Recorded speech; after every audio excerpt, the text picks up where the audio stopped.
the acceptance part is both, that there are some challenges that we will experience that other people will not, who are cisgender and heterosexual, but there's also this rich heritage that, a lot of people can look at and admire, but it's really cool to feel like you're part of that. Yeah, I think that's one of the most beautiful places that this takes us. You are listening to Aisling Leonard-Curtin and Dr. Matthew Skinta on Psychologists Off the Clock.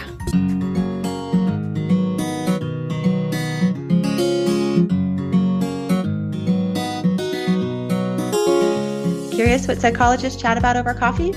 We are 3 clinical psychologists who love to discuss the best ideas from psychology. I'm Dr. Diana Hill, practicing in Seaside, Santa Barbara, California. I'm Dr. Debbie Sorensen, practicing in Mile High, Denver, Colorado.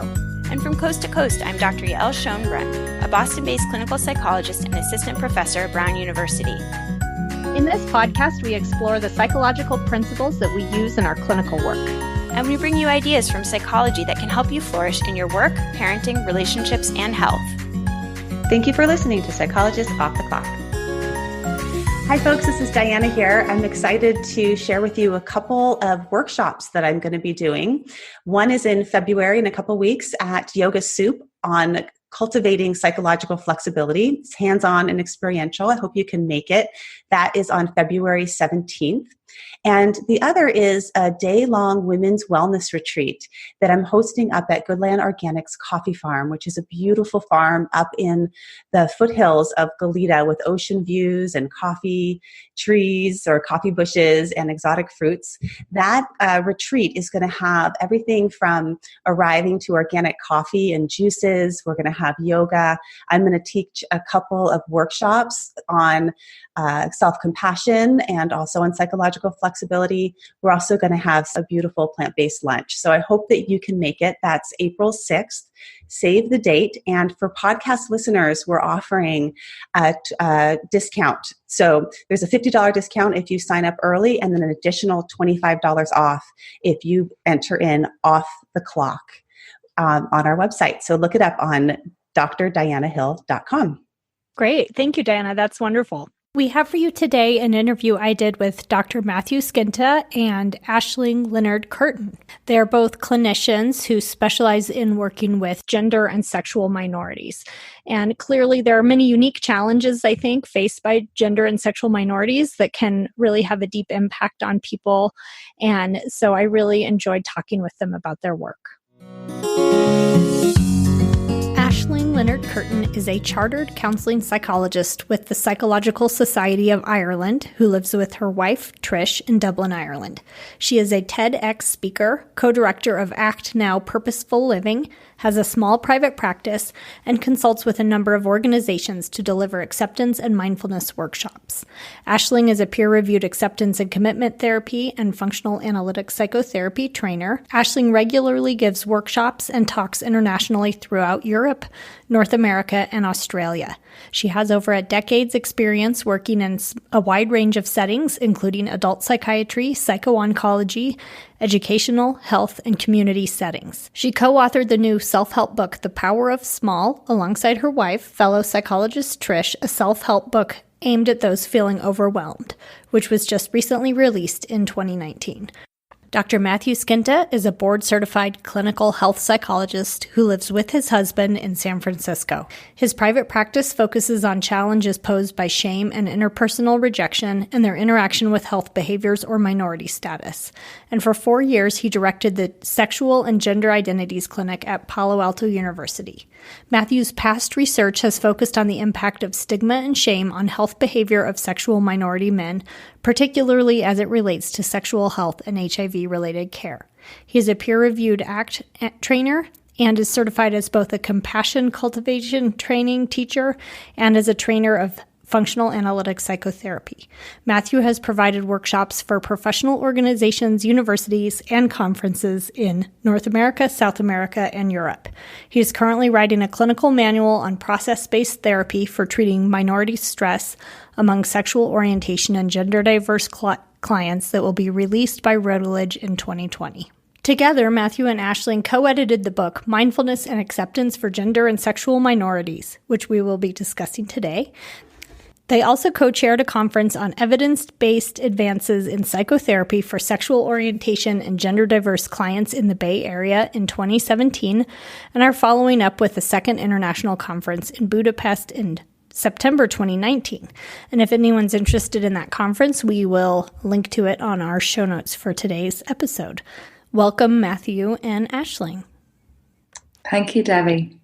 I wanted to just start by talking a little bit about my own values around doing this podcast and what I'm hoping for. I think as a clinician, I just think this is really important that we have as much understanding and awareness as we can when we work with gender and sexual minority clients. I also care about a number of people in my personal life, family, friends, and coworkers who are gender and sexual minorities. And I, just in general think this is so important for the world. And so this might be a little ambitious for just one podcast episode, but I'm hoping that we can have a conversation today that will be useful for people who themselves identify as gender and sexual minorities, their family and loved ones, as well as clinicians who are working with this population. So let's start with your values. How did you both end up writing and speaking about this topic, and why is this work so important to you on a personal level? So for me, this is why I got into the field. Thinking way back, my parents were military. And so I was living in the very early 90s in the Netherlands as a kid, where there were op-eds about, it's not a Dutch value to stare at same-sex couples holding hands that we'd see in the newspapers. And then we moved from there to Wichita, Kansas, right after the Summer of Mercy, which was sort of an era of big fundamentalist revival in the Midwest, and very much the opposite end of the spectrum. And so, as a young gay boy, sort of growing up, coming out, this was really a slap in the face of how big context was. And then I go to college, and these textbooks were still at the time, very pathologizing, or just treating LGBT perspectives as very alien. So this was my whole motivation for becoming a psychologist. Here's a field with a lot of power to make things right, and they don't seem to be doing it all the time. So I wanted to change that. Wonderful. How about you, Aisling? How did you get into this? So for me, like many Irish people, I grew up Irish Catholic. We kind of think that we're a different brand than the Roman Catholic brand.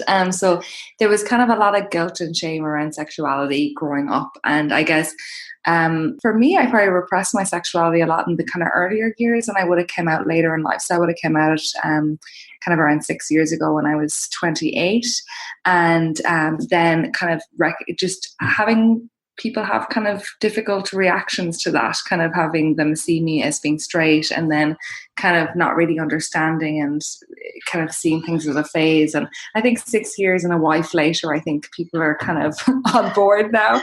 But it certainly wasn't an easy transition. And I kind of came back to, I suppose, what originally brought me into psychology was anxiety and struggling, that I was, I suppose, struggling with other people making sense of my identity and kind of finding a new way in the world. And that's really when Matthew and I teamed up around that time. I got much more involved in terms of psychology and advocacy, and like how can I help other people who have similar experiences to me. Wonderful. You're able to share your own experience a little bit. And I appreciate you doing that today. You had such different paths for getting here, and there's this shared value around this really important work. Mm-hmm. Well, and actually, I wanted to talk to you about this because I myself I'm cisgender, and I identify as heterosexual. And so I, always feel a little worried. Like, what if I don't say the right labels or terminology? And you had some wonderful sections in your book for clinicians on cultural humility and just the importance of unknowing. And so I think that people might fear this, that maybe they don't know enough, or they might say the wrong thing. And in fact, I was telling one of my friends who's a gay man that I was doing this episode, and I was just chatting with him. I was like, what would you want to know from two mental health professionals? And that was his concern, which actually felt a little relieving to me. He said, I have trouble keeping track of the right words and just not necessarily understanding every aspect of this experience. Can you speak a little bit to how people who are maybe straight, cisgender allies or clinicians working, how they might just approach their own limitations in talking about these kind of issues? Yeah, absolutely. So I think there's, to my mind, there's kind of two sides of this. One is, to be as open as possible to kind of developments as they're happening. And at the same time, just to be aware of maybe the kind of rigid rules that we have, or we can kind of get blinkered. Sorry, we say blinkered in Ireland, but I think in the US you call it as a blindered or blinded. Okay. So thank you for translating. So whenever I talk about blinkered, people in Ireland, the UK, Australia, and New Zealand know exactly what I'm talking about, and people in the US look at me with a blank. But it's kind of this: is that blindered or blinded? Blinders, I think. Blinders, yeah. So I think we can kind of almost have blinders on us about terminology as well. And sometimes that can be a form of disconnection. So I think that we absolutely need to be aware of terminology as it moves on, but really it's like on an individual basis, and not to be making assumptions based on somebody in terms of their gender identity and then what pronouns they use, or, categories that they might identify with, because it can vary massively from person to person. And I can see it that sometimes, whether it's mental health professionals or family or friends, they become so caught up in getting the right words and saying the right thing that they actually lose contact with the person as a person, because, and I think that element of humanity can get lost. So for me, it's always a human-to-human connection, and how can I be respectful of whoever is in front of me and their identity, and be open to that changing. Because I think sometimes people can think, okay, because this person identifies in a certain way in terms of their gender identity or sexual identity now, that's how they're always going to identify. And then that there can be assumptions based on that. That can be a form of a microaggression, which can almost kind of closet or kind of straitjacket somebody in. And for a lot of gender minorities in particular that I work with, I kind of share with them that a lot of kind of trans and gender nonconforming people I work with, that they identify with different kind of categories or identities or labels at different times and different pronouns, and that's absolutely fine. And that for me, I have no vested interest in them identifying in any way in particular or using any particular pronoun. It's around me being respectful of them and where they are in terms of their gender identity. And I think, this is an area people have so much concern, and it comes up at every workshop or every talk. What if I don't know the right words? What if I don't understand a person's identity? And I think, part of why we focus on these attitudes toward it, like cultural humility, like acquiring comfort with unknowing, is that a lot is communicated, a lot non-verbally, a lot about our value and our openness and our readiness to connect with other people, with what we do with that information.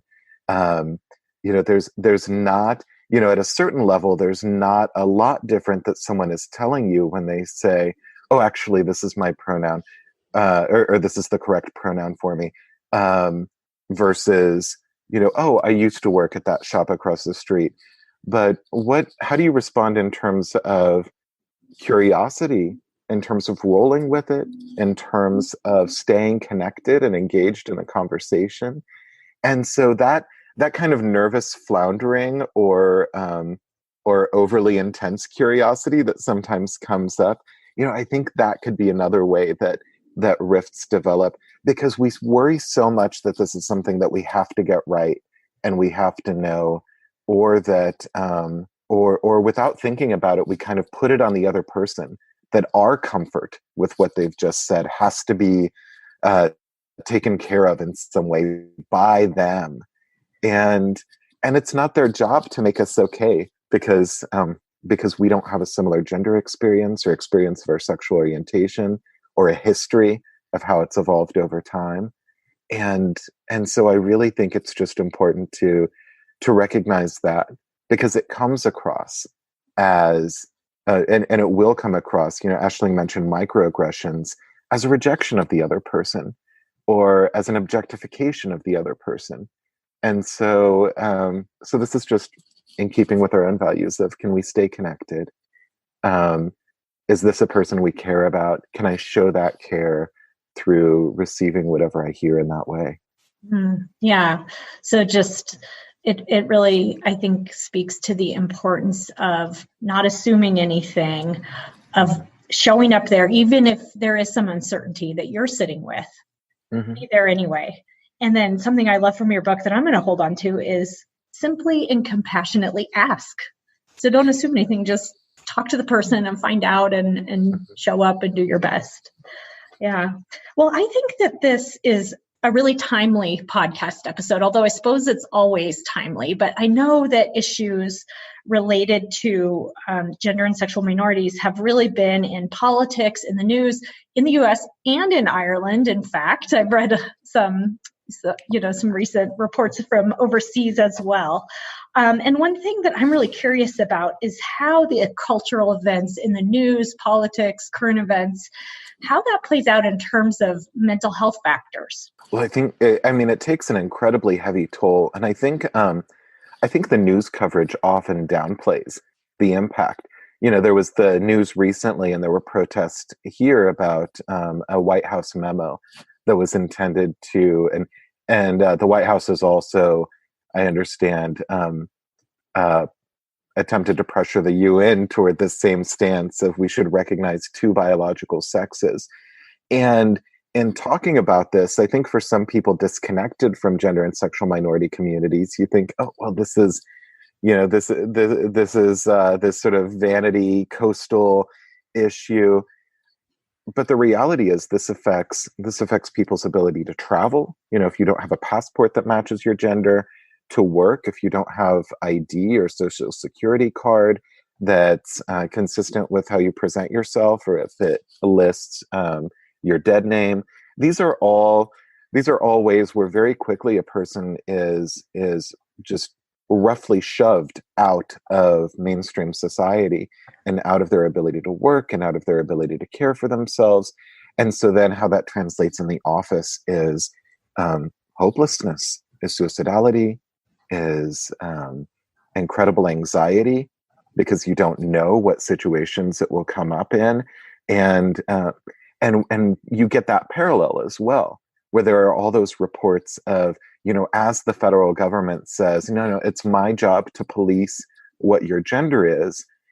It empowers people on the street to feel like it's their job as well. So then you get that mounting kind of dread that people are going to feel encountered as you move through daily life to challenge you on your gender in ways and in contexts that are none of their business and don't affect them. Yeah, so it could lead to some aggressive responses and really, violence, assault. Violence, absolutely. Yeah. Yeah, and I really believe when we look at the research, it's really clear that, validation or invalidation have such massive impact in terms of mental health and well-being, and particularly within gender and sexual minority communities. So, to have this mass invalidation at this kind of political contextual level really does kind of seep down throughout that. And I guess within the Irish context, we saw this very clearly, back in 2015, where we had a referendum around same-sex marriage. And we were the first country to hold a referendum. And part of that is because when Ireland was made into a republic, when we kind of got our country back, it had been under British rule for about 800 years or so. When we got it back, one of the things that was put in was that this is our constitution. And if there are changes to it, it's the people who need to decide, which in some ways is quite cool because it means we get to have a say as a society. But then it becomes problematic when, in the Constitution it was a man and a woman, and then it was around kind of bringing in kind of same-sex pieces. And certainly here, the statistics showed very clearly that young people in particular were needing to access mental health services on the run up to that election, because the no campaigners, which didn't not want marriage equality, were just, it was just a lot of hateful speech, really, is just the best way of putting it. So when marriage equality came on board in Ireland, and and certainly in Ireland now, trans people are able to kind of get their passports redone to have their gender identity placed on them. That certainly has moved things along. There are still lots of there's just so many tiny ways, even when we kind of have it looking okay kind of from the outside on a political level. There are just lots of tiny ways. And even just one tiny thing that I think of is, I have a smartphone and I like to send gifts to my wife. And if you look up love or wife, it is always a heterosexual couple. You're not going to find. And that sounds like a little teeny tiny thing, but it's hard when you're not finding representations of your relationship or of your gender just in kind of popular culture. And I think then the other layer that we're talking about here is the political culture. I think really does have a massive impact. And we certainly have a ways to go in Ireland. But I'll be honest with you, I feel very grateful to live in Ireland when I see a lot of the stuff that's going on in the US right now. It really feels like things are going backwards over there. And it feels like here we're not perfect, but it feels like the general trajectory seems to be moving toward more equality. So really my heart breaks when I see a lot of the things that are going on in the US at the moment. Yeah, and if you look globally, I mean, there's such variance in this around the world. And I just imagine how that impacts people in these different places, just in their context. Well, and there's this way that the law and society don't always move the same direction. So like I had the good fortune, I was giving workshops in Buenos Aires earlier this year, and Argentina has a pretty powerful slate of laws for gender and sexual orientation equality that they passed a few years back that has really changed people's rights and protections. But on the streets, it still seems a very conservative culture. Many of the same-sex married professionals I met didn't wear rings or things like that. And then I traveled on to Chile, where the laws and the legal protections are nowhere near as comprehensive. But there have been a number of large social campaigns around the dangers and the violence associated with homophobia. And so there's a radically different attitude on the street. And so in Santiago, seeing gay couples being affectionate and same-sex couples of different stripes, showing affection, holding hands, kissing in public, things like that. There's a radically different feel, even though the laws were different. So it's such a complicated patchwork. It's so interesting that the legal aspect may not be the same as people's attitudes in this society. Yeah. Well, and this is, I think, related to a topic that I think is really important to think about, which is minority stress and how individuals can be so deeply impacted psychologically when they live in a world where they're sort of the minority, but also the minority that's looked upon in a certain way.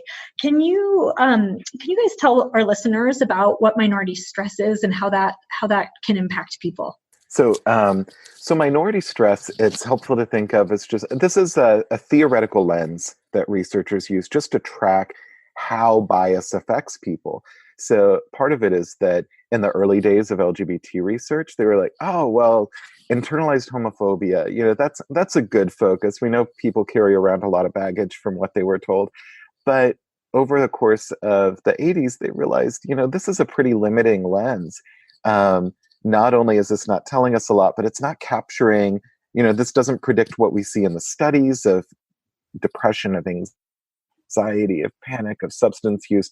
But these, but the people we're working with seem to experience, seem to be responding to the general culture and the distress they're experiencing seem to go up and down in waves associated with public bias. So we need a new way to think about this. And so this is a model that Elon Myers popularized that says, if we really want to capture, and this doesn't seem to apply to all minorities, but it does to gender and sexual minorities.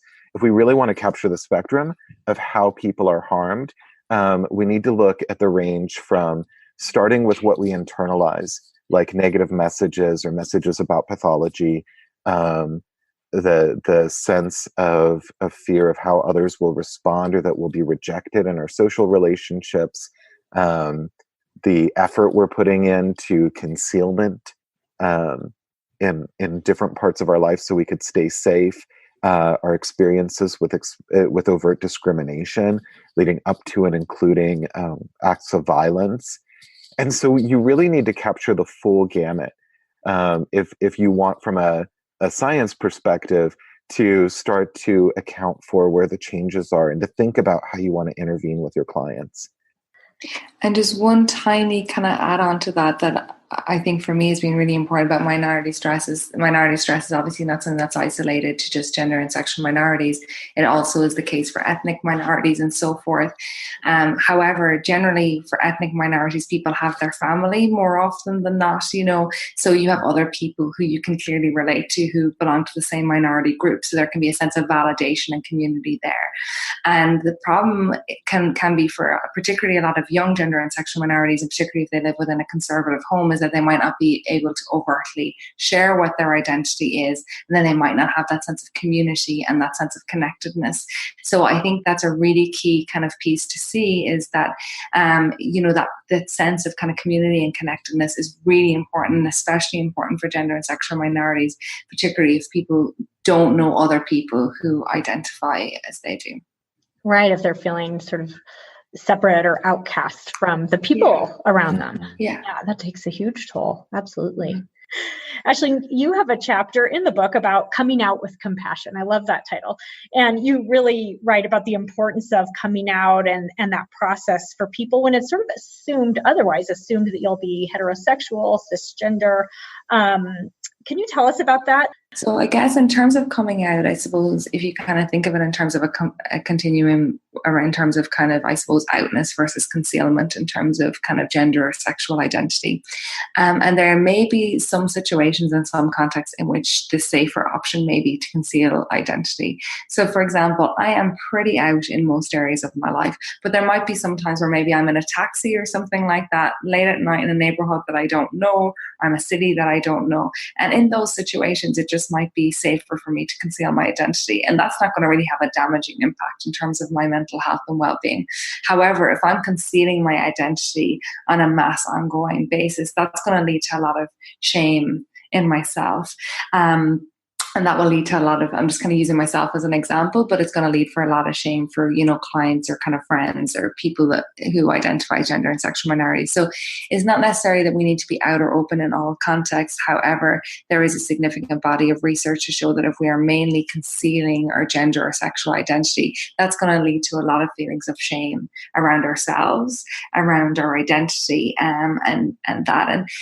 so I think it's really important to look at how can we come out with compassion, and with this caveat as well, is that, if I'm working with younger people who identify as a gender or sexual minority, and even more so gender minority, and they are young and they are financially dependent upon their parents, I will be having a really honest conversation with them and a really compassionate conversation around them, around what the impact of that will be. Because I have certainly, worked with trans and gender non-conforming individuals who have been kicked out of home when they share their gender identity. And unfortunately, that's not an isolated incident. When I talk to other mental health professionals, this is a very real piece. So I think the compassionate piece is, to break outside the kind of comfort zone and to kind of share more and conceal less, yet to do so in a way that is safe for the individual at that moment in time. And for some people, it might be just in terms of, if they're just starting to explore their gender identity in a more public way, it might be even that they start to explore that more with me first, and then maybe pick one more person, that it doesn't need to be this, I'm fully out or I'm fully concealed, that there's this continuum, and that we can be really choiceful and aware and kind of making decisions on a values guided basis on an ongoing basis, and that this can kind of open up more and more with time. And I think coming out with compassion as well is around being really aware of the context. There are certainly some contexts and some way of sharing about an identity that are going to be more likely to lead to a more receptive response from, family in particular, and also perhaps friends. So to maybe do some perspective taking at the start, that you do not need to like, love, or want where somebody else is coming from, particularly if they've got more conservative views in terms of gender and sexual identity, but to try and understand that person and try to bring that into how you speak to that person, so that you have the best chance of them being able to receive and hear your perspective. So I would often help people to kind of, write out things beforehand, and to really kind of almost role play it with me, or sometimes exactly role play it with me, so that they're having this chance to do it, to practice before going into the circumstance, because it can be really challenging. And for a lot of people, they've grappled with their own identity for a while. And then often people can wait, usually in the sphere of, years or sometimes decades to tell other people. And then there can be a mass disappointment if other people don't understand it right away. So I think it's balancing that compassion for oneself around the disappointment that brings up. And also then to, as best we can, bring some compassion to how the other person might be responding. Again, we don't need to condone it, like it, love it, or want it, but to help to kind of understand it and to give that compassion to ourselves and to respond in a way that's most likely going to have the best outcome possible. Yeah, and it's so important just to note that there's no one size fits all model, that it really varies situation to situation, person to person. I read about Mohini first on I really like Tara Brach. She's a Buddhist psychologist based in Washington, D.C. And I first read about Mohini in one of her blog posts that was called Accepting Absolutely Everything or something along those lines. And I actually then started researching Mohini in all these different places because it just really was so poignant to me about this regal white tiger who had been kind of brought over from India and had been kind of given to I think it was President Eisenhower, I hope I'm pronouncing that correctly, and had lived then in the Washington DC National Zoo. And for most of those years Mohini was in this 12 by 12 foot kind of cage, and people really rallied together, and there was donations to make this space bigger, and people were just so excited. And then he continued to go around this 12 by 12 foot and actually needed to be put down with arthritis, probably due to a lack of movement or mobility based on this really tiny kind of level of living.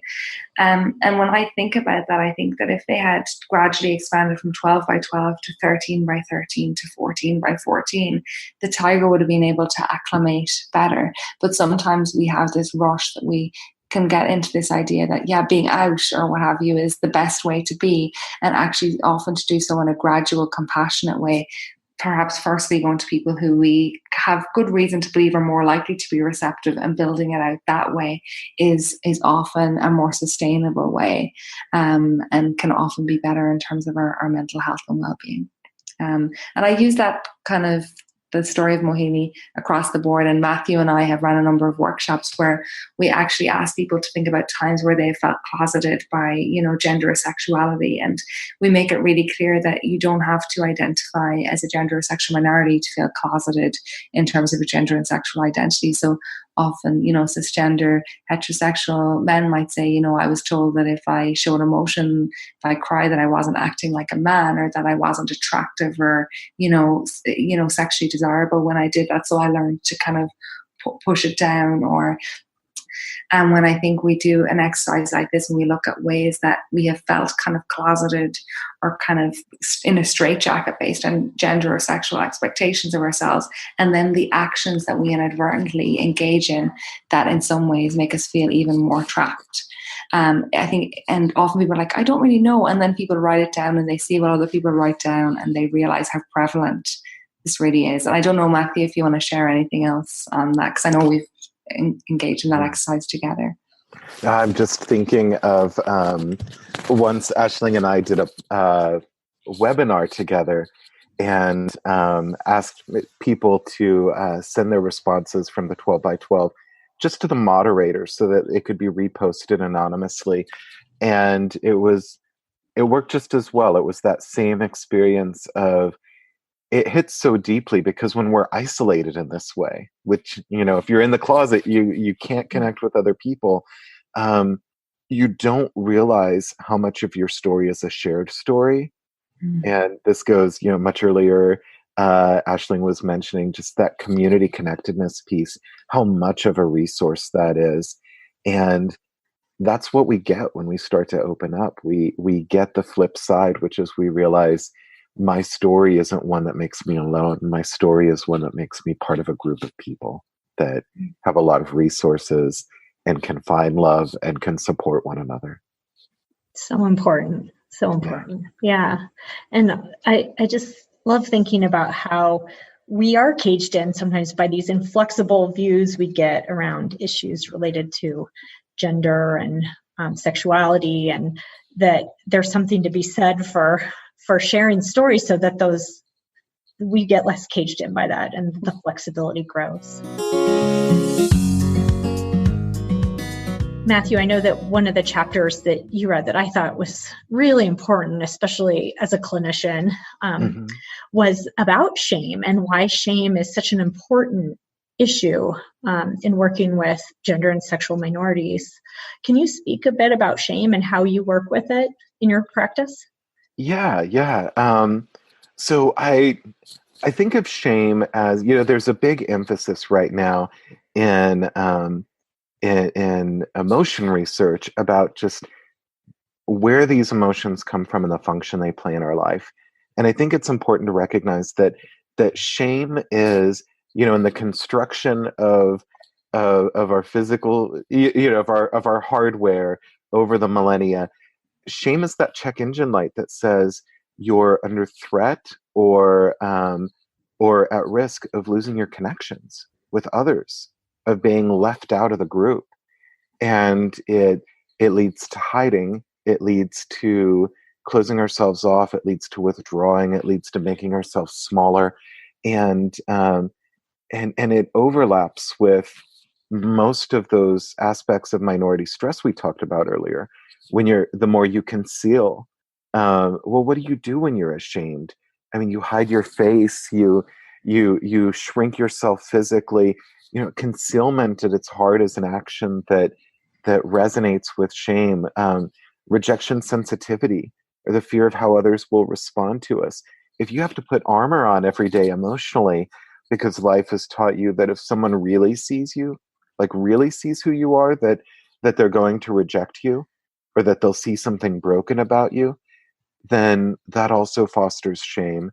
And then all the thoughts that are just mirrors of society. I was raised in part in a conservative Southern Baptist church where, I remember one of the first references as a child I remember to same-sex relationships was about AIDS being God's punishment for having these relationships. And I just saw the movie Boy Erased recently, which captures this beautifully, this background. But all of these add to shame. All of these, even just that process Aisling was describing earlier of how sometimes our own experience unfolds to ourselves. This also can fuel a sense of shame for some, that sense that I'm doing it wrong. Everyone else has it figured out. How can I not know my gender, know my sexuality? And all of this adds to that emotional sense toward the self that I'm broken.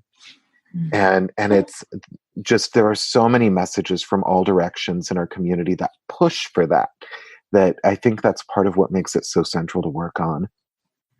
Yeah, absolutely. And so how do you work with people when shame, that, that sense of there's something wrong with me, I'm broken, when that comes up clinically, where do you go with that?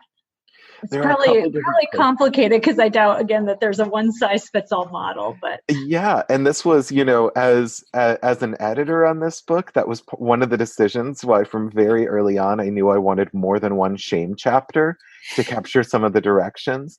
So we have like a beautiful chapter from Nicola Petrocchi and some of his colleagues in Italy and Portugal on compassion-focused therapy approaches, which is really all about learning to receive and kind of open up the armor enough that you can let in some warmth, let in some care from others. And while I use CFT techniques, my chapter I focused on some of the ACT techniques of diffusion. How can we take these thoughts, these messages we've gotten about our brokenness, and hold them a little lighter? How can we learn to watch what we do differently in the world, ways that we, build our 12 by 12 or step out of it, depending on how much weight we're putting on those beliefs in a given day? And can we practice, and can we look at and examine or mindfully observe what happens when that shifts, when we're able to believe those thoughts a little bit less? And so these are some of the ways. Some of them are just, and some are the more behavioral. When you get a sense with a given client, what does it look like for you to step out of the 12 by 12? Well, then where can you do more of that? You can only come out to so many people. And, well, I don't know, that's probably not true. You could keep moving, but there are only certain types of actions that we want our clients not to focus on the narrow actions. We want to think about, what are all the different ways that you can fully show up? What are all the ways that you could be vulnerable and authentic and genuine, where the practice is not just you doing it, the practice is actually giving other people the opportunity to respond with love, because that's what shame steals from you. Shame steals your ability to see that there are people in the world who will respond warmly. And at the start, sometimes the practice is that it's just me or you or Ashley, it's the therapist in the room. You could say, no, as another human being, this is not deserving of anger. This is, this really draws me to care for you. And then it's bringing that into the world. Yeah. And I think even just the starting point that you started with, which is helping people be aware of it. So recognizing even where those messages are coming from, how are they playing out, inside your own mind, et cetera, that can be big, because I feel like sometimes it's so deeply ingrained. The starting point might be not even understanding what's happening or where it's coming from. Yeah. Yeah. And then moving toward compassion and connection. Yeah. Well, and I would encourage folks who are clinicians who are interested in this to take a look at your book, because I think you bring that sort of contextual mindfulness, acceptance-based approach to work with this population. And I think it's there are a lot of reasons why this approach makes sense and could be helpful. So people who want to dive deeper into that, definitely pick up the book. But in general, are you finding that this is a approach that works well with this population? Absolutely. I think the great thing about it is that acceptance is you always start with wherever you are, so it's not like you need to reach some level to start this work. Acceptance is you can just start from wherever you are. And I just think that so many of the kind of issues that arise for gender and sexual minorities are based on actual experiences. There's no amount of challenging the thoughts that are going to make these thoughts not be true, and I think they can actually run the risk of invalidating people's experiences by trying to do that. So kind of like what Matthew was saying, it's like recognizing these thoughts and to hold them more lightly.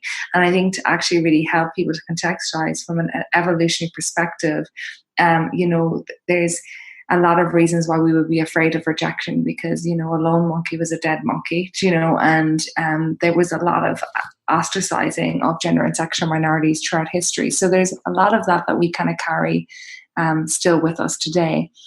And I think as well, even in terms of shame, it's like to recognize that you couldn't have grown up in the world that we grew up in without having some unfavorable, adverse judgments around gender and sexual minorities. And I think a lot of our work is to actually allow people that chance to acknowledge it, because it's there whether you say it out loud or not. And you even hear it in small ways where people kind of say, oh, my son or my daughter is gay, but you'd never know it. And it's kind of like, even in that little that piece there, there's something in terms of like a pride in that, like I'm totally okay with it, but I'm really happy that you wouldn't know it. And there's like just these little kind of pieces, and to kind of work with that. And a lot of, I think the acceptance piece is to recognize these thoughts that we have, or to recognize that even if we feel like we don't take on board what our parents or our grandparents or our church or our educational system have said, there's a part of us that does kind of respond to ourselves in that way. And even to get a piece of paper and to write down these kind of judgments and these inherited pieces that we get from the world and the context we live in. And then on the other side of the paper, to recognize how we would respond to anybody else who was a gender or sexual minority, and which reflects how we want to be in the world. And it's just so stark. So that's what I love about acceptance pieces, is because wherever you are, that's the perfect place to start. And we're not trying to validate anybody's experiences. We're just working with it from what it is, and just to kind of build in some tools in terms of how to hold our stories more lightly, how to kind of connect in more compassionately to the inevitable, unwanted emotions that arise. And again, from an acceptance perspective, of course, it makes sense if you're being rejected, if you're being invalidated, the most natural response in that situation is to have anxiety, to have sadness, to have anger, and that there's space in the room for all of that.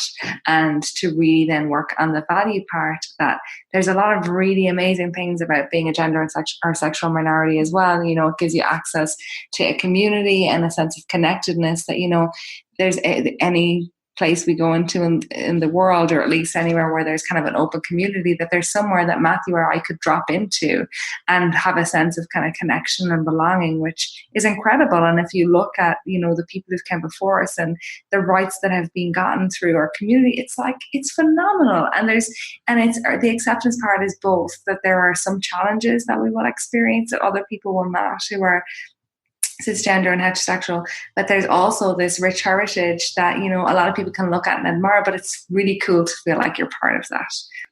Yeah, I think that's one of the most beautiful places that this takes us. And I think that I think that importance that Aisling was saying about how these approaches are never invalidating, you know, you can kind of bring in acceptance for everything, are so important, particularly when I think of the clients that are at the far ends of rejection. You know, their families were part of religious communities where they did already lose all their connections and don't know a way, or it feels too threatening to open up to new connection in their life, or where their attempts to move outside of their 12 by 12 have been encountered with overwhelming violence, and holding space for that, and holding a place where grieving can happen, and holding a place where that can be acknowledged and held up, and at the same time sort of held in this space of recognizing that there are also ways to celebrate their identities, our identities, that there are ways that it connects them with community. I think of Glenda Russell's work on LGBT resilience, where she talks about one of the factors that can be so powerful is just connecting with the idea that across time, across place, we exist. And when things are difficult and when things are overwhelming, that doesn't mean that they are everywhere for everyone in our community, in every place. It's just right now. It's just right here. You know, it brings us back to that mindful space. Can I recognize that it's just this moment, that it's this bad, and that there are other places and other moments where it's not? And all of that continuity is something I'm a part of. That's beautiful. Yeah. And I'm so glad you guys talked about resilience, because I think sometimes we tend to focus on the risk or the problems, the shame, the difficulty. And yet so many people are so resilient and are finding such meaningful lives. And I think that's just absolutely has to be acknowledged. We don't want to, pathologize this as this big problem, because that's often not the case. Or it's like you said, it's just the problem part is one small piece of it, but there's so many joys and wonderful things. What do you think can be done to promote resilience? Like, say someone is a parent of a gay child or a transgender child, or a clinician or something like that. Do you have any recommendations around trying to work toward that more resilient outcome, I guess? Not that there's ever an outcome, but you know what I mean. Yeah. I mean, there's so much overwhelming work on acceptance and how important it is for gender and sexual minority children. If your child tells you, this is my pronoun, use it. If you have questions, because this goes to Aisling's point earlier of, one of the biggest differences across looking at gender and sexual minorities is that we're generally not born into families that have other members we could look to. Is if you have questions, if you don't know the lingo, I think it can be an incredibly powerful thing for parents to do their own exploration, whether it's through finding a parent group like PFLAG, or if it's if it's doing their own reading, or if it's just doing some reflection on their own life. And okay, does the church that I've chosen as a parent my family goes to, do gender and sexual minority people go there? Are they welcome there? What about my friends? What about who I invite over with their families to be around the kids? How am I modeling a world where my child will be accepted and embraced and loved? And can I take steps toward that if that's the type of parent I want to be? What about you, Aisling? Any tips for promoting resilience? Yeah, and to be honest, Matthew said a lot of the things that I would say, and I think just really the importance of kind of linking in with community wherever possible, and that there is so much resilience that can come from community and connection. But I think any time where we kind of acknowledge and celebrate somebody's identity, we are helping to promote resilience for that person. Every small thing that we do, as Matt said, every time that we use the correct pronoun, every time that, let's say even if you're a parent and you're listening to something and you hear something that's transphobic or homophobic or biphobic, to even just have that conversation then with the child afterwards and just say, look, I'm just wondering how you felt, because to be honest with you, I was really ticked off. I would say something more than ticked off, but I don't want to be beeped out. Keeping I was really it clean ticked off for the podcast. Keeping it clean. Just to even share, I noticed I was upset when I heard that thing on television or when I heard that piece there. And I'm just wondering what it was for you. And I think true resilience is not that you don't feel unwanted emotions such as sadness or anger or disappointment or shame, true resilience is a place where these emotions can be acknowledged and they can be validated and they can actually be celebrated, that this just tells you that you're a human being, that you care, and how can we connect to kind of a larger sense of community. Absolutely. As a parent, on this podcast, we talk a lot about parenting, and we actually ask a lot of our guests questions about how to talk to children about these kind of issues.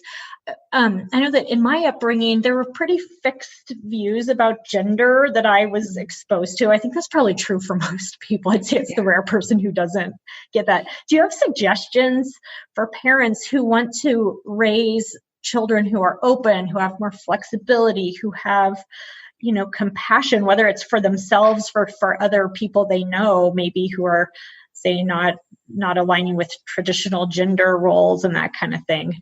How would you talk to children about these kind of things?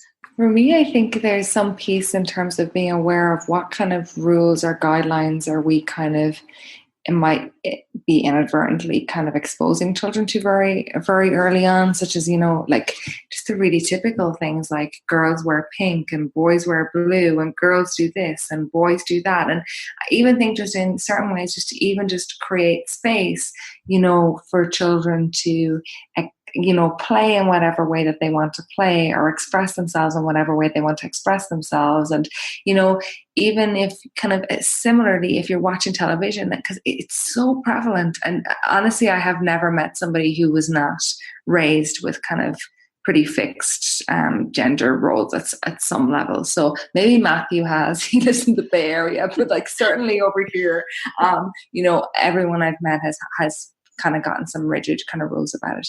So I think then even to be aware of, what are children watching on television, cartoons, are they promoting these kind of very rigid views? And it's funny, even one of my friends, she was just saying, oh yeah, my daughter's watching Snow White. And she's like, oh, I don't know. The feminist in me is like, I was like, and she's, but my daughter is 4 and she likes it. And I was like, of course, and my 2 daughters have heard me give a lot of speeches about Snow White swooping in and cleaning for the dwarves, Mm-hmm. I have given many a lecture on that topic to my own children. Yeah. And I think, it's to be a dwarf. Lost strangers cleaning, doing the dishes. Yeah. Right. I think it's around kind of balancing these things out. I think it's impossible to think that your child will not be exposed to this. And I think this comes to relational frame theory as well, which is kind of covered within the book, which is a theory of language and cognition, and it just helps us kind of make sense of how we learn and how we communicate. And the one thing that I think is really important here to highlight is that you cannot delete elements of a relational network. So none of us here, myself, Matthew, yourself, Debbie, or any of your listeners, we cannot delete what we have been kind of told by society. However, we can add on. So how can we add on and create more experiences so that, children feel like they have more choice in terms of how they express their gender and their sexuality, because they know that they have got more than this rigid option or kind of stereotype that's available to them. So that's my tuppence worth. What about you, Matthew? I think that, you touch on so many great points, and there are so many changes in media. Like, I'm thinking of, I just saw the new Wreck-It Ralph movie, Ralph Breaks the Internet, where one of the characters encounters some Disney princesses who are running her through the drill to see if she's a real princess, and they involve things like, did some guy show up and get all the credit for overcoming whatever obstacles in your life and things like that. Or there are cartoons like Steven Universe that they even hire non-binary voice actors, and so there's a lot of change in what we could expose kids to. But I also think we do so much modeling in our own comfort and openness and honesty. It just goes back to the humility and unknowing piece. If our child's drawn to, if we've got a young one who's wanting to like label someone's gender or is confused by what gender someone's presenting as, we can model like, what would you do differently? Do you want to say hi and get to know the person? Does their gender factor into this? There are different ways that you can guide and talk about it. But the flip side is that children are also often much easier than people give credit for, because if a 4 or a 5-year-old encounters a same-sex couple getting married, or sees someone where they're not presenting in a traditional gendered way, for small kids, they're often much less worried than their parents. They often just roll with it, or have their own terminology that they come up for of who this is, or of what's going on, and why it's fine. And I think that we often overlook or don't notice how frequently parents are sort of policing that, either in saying we don't talk about that, or in some other way indicating that we're not going to go there, and mom and dad don't want to explore what this means. Yeah, I think it's interesting with my own kids, and I was talking to one of my co-hosts of the podcast as well, and we both have young kids who have had classmates that weren't sort of typical gender conforming, and it's been interesting to see, and we both live in context where that was very I think addressed in a pretty compassionate way, and just to see our kids how they responded to that. And I think you're right, it was fine. It's just their friend. It doesn't seem like that big of a deal to them, and being exposed to same-sex couples, I think more than I ever was as a child, it's been interesting too that that's just not as big of a deal to them, and they just are, it's fine. My 4-year-old said to me in front of a parent at the school who is in a same-sex relationship, and she just said matter-of-factly, like, well, I have a mommy and a daddy, but not everybody does. And I was like, yeah. And we just had this whole conversation about different families, and it was just so matter-of-fact. It was really lovely that children maybe haven't built in some of those same inflexibilities or biases, and it's nice to see. I'm really curious to see how this next generation comes about, because I think that's the piece, is often parents are like, what do I say to our child? But children just they haven't built up those rigid rules yet. One of my goddaughters said to me, she was like, Aisling, when I grow up, I'm not sure yet if I'm going to marry a woman or a man. Now, she needs to do a bit more in terms of transgender nonconforming, but we were proud of this like 3 years ago. And she goes, so I'm going to save some of my communion money in case I marry a girl, so that I can buy a nice engagement ring like the one you got for Trish. It cost a bit more than your communion money, I'm guessing, but I was like, that's cool, that's sweet. It's just that kind of piece, and another kind of child who was at our wedding was like, yeah, that wedding was a lot of fun. I'm just wondering, if Aisling and Trish have children, which one of them is going to have the baby, and this kind of piece. And I think, young children just, it's not a deal. It's just not a big deal. And I think part of that is because contextually we've changed how we're responding, but also I think that young children haven't had that chance to build up these rigidity pieces. So I think really as parents, it's just around how can I just not contribute to a rigid view in terms of gender and sexuality. And even there's even small ways we can do that if we hear that,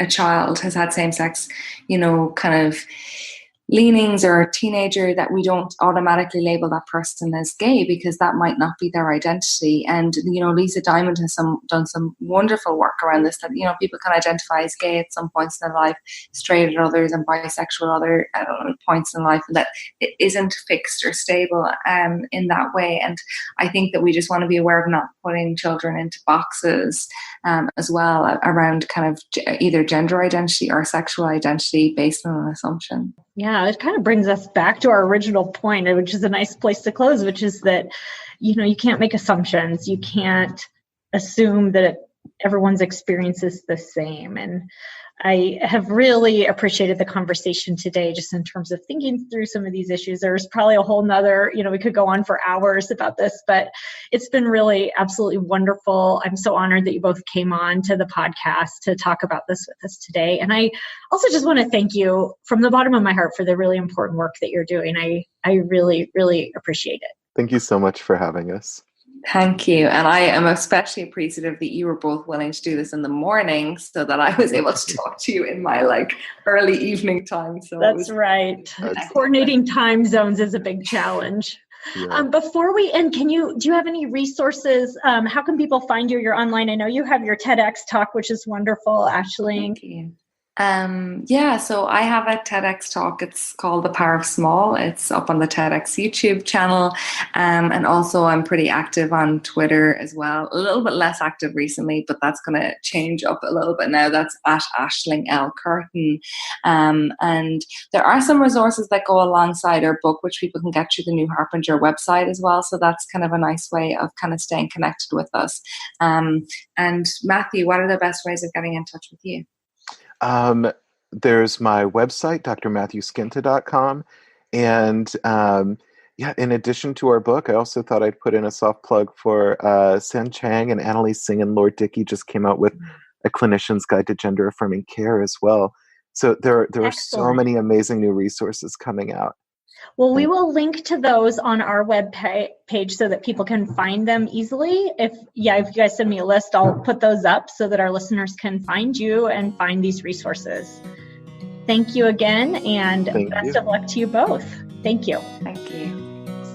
Thank you for listening to Psychologists Off the Clock. You can find us on iTunes, Facebook, and Twitter.